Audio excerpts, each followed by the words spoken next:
దక్షిణ జనతా పార్టీ నేను ఎందుకు ఏర్పాటు చేయాల్సి వచ్చింది? మొన్నటిదాకా ఆర్పీఐ పార్టీలో 1 ఇయర్ ఉండి ఎందుకు ఏర్పాటు చేయాల్సి వచ్చింది అంటే, కాంగ్రెస్ బీజేపీ లాగానే బీఎస్పీ ఆర్పీఐ పార్టీలు కూడా ఉత్తరాది పార్టీలే, ఉత్తరాది నాయకత్వంతో పనిచేస్తున్న పార్టీలే, దక్షిణాది నాయకులను అణచివేస్తున్న పార్టీలే, దక్షిణాది ప్రాంతాన్ని వివక్షత చూపిస్తున్న పార్టీలే. కాబట్టి ఆ పార్టీలకు దూరం కావాలని చెప్పేసి డిసైడ్ అయ్యి ఆర్పీఐ పార్టీకి కూడా, అంతకుముందు నేను బీఎస్పీలో కూడా 13 ఏళ్ళు పనిచేసినాను.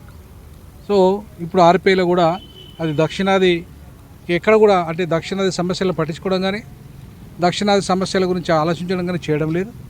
సో అందుకే దక్షిణాది కంటూ ఇవాళ కాంగ్రెస్ 60-80 ఏళ్ళ స్వతంత్రంలో పట్టించుకోలేదు దక్షిణాదిని, బీజేపీ గత 13 ఏళ్ళ పరిపాలన పట్టించుకోలేదు. ప్రధానంగా సమస్యలు ఏంటి దక్షిణాది అంటే, హైదరాబాద్ను దేశానికి 2వ రాజధాని చేయమని అంబేద్కర్ గారు 1955లో చెప్పిండు. కానీ ఈరోజు వరకు దాని ఊసి ఎక్కడ ఎత్తడం లేదు, ఎక్కడ చర్చ లేదు. అట్లాగే అంబేద్కర్ గారు సుప్రీంకోర్టు బెంచ్ ఏర్పాటు చేయాలి దక్షిణాదికి అని చెప్పారు. ఎందుకు సుప్రీంకోర్టు బెంచ్ ఏర్పాటు చేయాలి? మొత్తం 2000 కిలోమీటర్లు పోవాలి. ఎక్కడికి? ఢిల్లీ పోవాలంటే 2000 కిలోమీటర్లు పోయే బదులు ఒకవేళ చెన్నైలో ఏర్పాటు చేస్తే, బెంగళూరు ఏర్పాటు చేస్తే 200 కిలోమీటర్లకు వెళ్ళిపోతాం. అంటే న్యాయం మనకి దేశంలో అత్యున్నత న్యాయం దొరకాలంటే 2000 కిలోమీటర్లు పోయి లక్షల రూపాయలు, ఒక్కొక్క అపియరెన్స్కు లక్షల రూపాయలు, కోట్ల రూపాయలు ఖర్చు అవుతుంది. అది పెట్టే స్థాయిలో సామాన్య ప్రజలు ఉన్నారా? మధ్యతరగతి ప్రజలు ఉన్నారా? లేరు. సో కాబట్టి ఇక్కడ దక్షిణాదిలో సుప్రీంకోర్టు బెంచ్ కావాలని అడిగినాం, అది చేయలేదు. అలాగే దక్షిణాదికి ఇవాళ డెవలప్మెంట్ కౌన్సిల్కు నిధులు అత్యధికంగా కేటాయించాలని చెప్పినాం. ఇంతవరకు మొన్ననే దక్షిణాది అభివృద్ధి మండలి కమిటీ ఏర్పాటు మీటింగ్ జరిగింది అమిత్ షా గారి నేతృత్వంలో తమిళనాడులో. కానీ అక్కడ కేవలము వాళ్ళ రాష్ట్రాల్లో చిన్నగా మాట్లాడిపోయారు తప్ప ఎవ్వరూ ఒకటి సెకండ్ క్యాపిటల్ ఎందుకు ఏర్పాటు కావాలి హైదరాబాద్ గురించి అసలు ఒక్కరు మాట్లాడలే. నేను అప్పుడే ఉమ్మడి ఆంధ్రప్రదేశ్ విభజన జరిగినప్పుడే మాట్లాడినా, ఏమని, కామన్ క్యాపిటల్ వస్తే ఆంధ్ర వాళ్ళు 10 ఏళ్ళే ఉండి వెళ్ళిపోవాలి.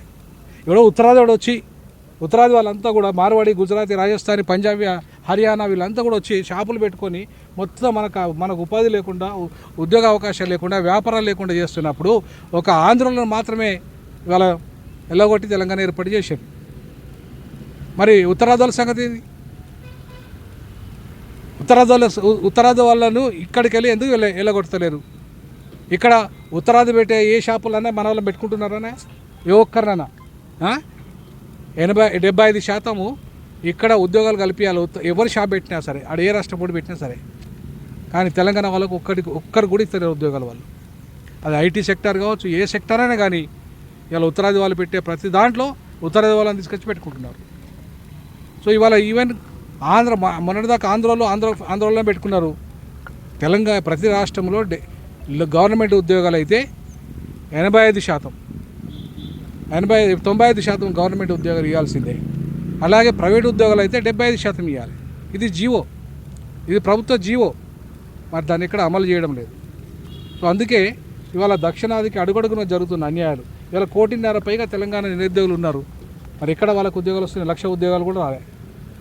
మరి ఇలా ప్రైవేట్ రంగంలో కనుక రిజర్వేషన్లు పెట్టి ఉంటే మరి వాళ్ళ వచ్చేటి కదా ఉద్యోగాలు. లేదా అట్లీస్ట్ లోకల్ రిజర్వేషన్ అని అమలు చేసి ఉంటే, లోకల్లో వాళ్ళకి 75% ప్రైవేట్ రంగంలో రిజర్వేషన్లు ఇవ్వాలని చెప్పి చట్టం ఉంది.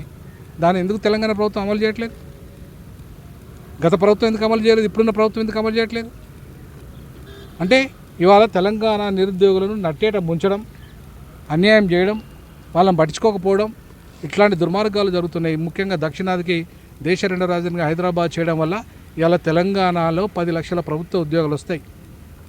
అలాగే తెలంగాణలో మొత్తం 150 కిలోమీటర్ల వరకు డెవలప్ అవుతుంది. ఈ హైదరాబాదు చుట్టుపక్కల ప్రాంతాలు డెవలప్ అవుతాయి.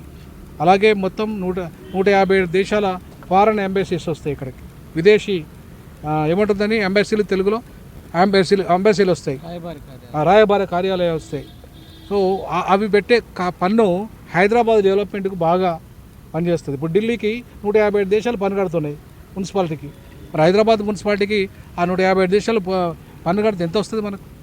సో కాబట్టి ఇవాళ ఢిల్లీ ఎంత డెవలప్ అవుతుందో కారణం ఏంటంటే అది దేశ రాజధానిగా ఉండడం వల్ల. హైదరాబాదు ఇవాళ వెనుకబడడానికి కారణం ఏంటంటే దేశ రాజధానిగా హైదరాబాద్ లేదు. అందుకే మేము దేశ రాజధానిగా హైదరాబాద్ తెలంగాణ రాజధానిగా ఉండాలి, దేశ రాజధానిగా ఉండాలి. సో ఇవన్నీ సమస్యలు ఉన్నాయి, చాలా సమస్యలు ఇంకా ఉన్నాయి. సో వీటన్నిటిని పరిష్కరించాలంటే ముందుగా నార్త్ ఇండియా గో బ్యాక్ అనే నినాదంతో విద్యార్థి సంఘాలు పనిచేయాలి. ఎందుకంటే మా ఉపాధి అవకాశాలు మాకు రావాలి, మా ఉద్యోగ అవకాశాలు మాకు రావాలి. ఇలా ఉత్తరాది వాళ్ళు కొట్టుకపోతున్నారు. ఇవన్నీ మా వ్యాపారాలు మేము చేసుకోవాలి, మా దుకాణాలు మేము నడుపుకోవాలి. సో అందుకే నార్త్ ఇండియాని వెళ్ళగొడితే తప్ప, వీడికి వెళ్ళగొడితే తప్ప మా ఊళ్ళకు నిరుద్యోగులకు, తెలంగాణ నిరుద్యోగులకు ఉద్యోగ అవకాశాలు, ఉపాధి అవకాశాలు, వ్యాపార అవకాశాలు రావు. సో దాన్ని ఇవాళ చాలా సీరియస్గా విద్యార్థి సంఘం తీసుకుపోవాలనే ఉద్దేశంతో దక్షిణ స్టూడెంట్ ఫెడరేషన్ DSF ఇవాళ DJPకి అనుబంధంగా ఏర్పాటు చేయడం జరిగింది. సో ఈ సందర్భంగా నేను విద్యార్థి నాయకులందరినీ అభినందిస్తున్న. భవిష్యత్తులో మేము ఈ సెప్టెంబర్ నెల ఇందిరా పార్కులో మహాధర్నా పెట్టాము. అదే ఆ మహాధర్నాలో నీటును రద్దు చేయమని, నీట్ పరీక్షను రద్దు చేయమని.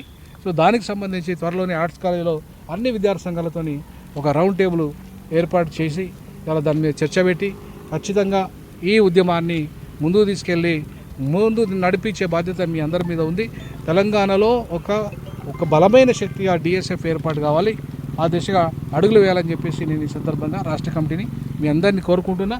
మీ అందరికీ సందర్భంగా మరోసారి అభినందనలు తెలియజేస్తా ఉన్నాను.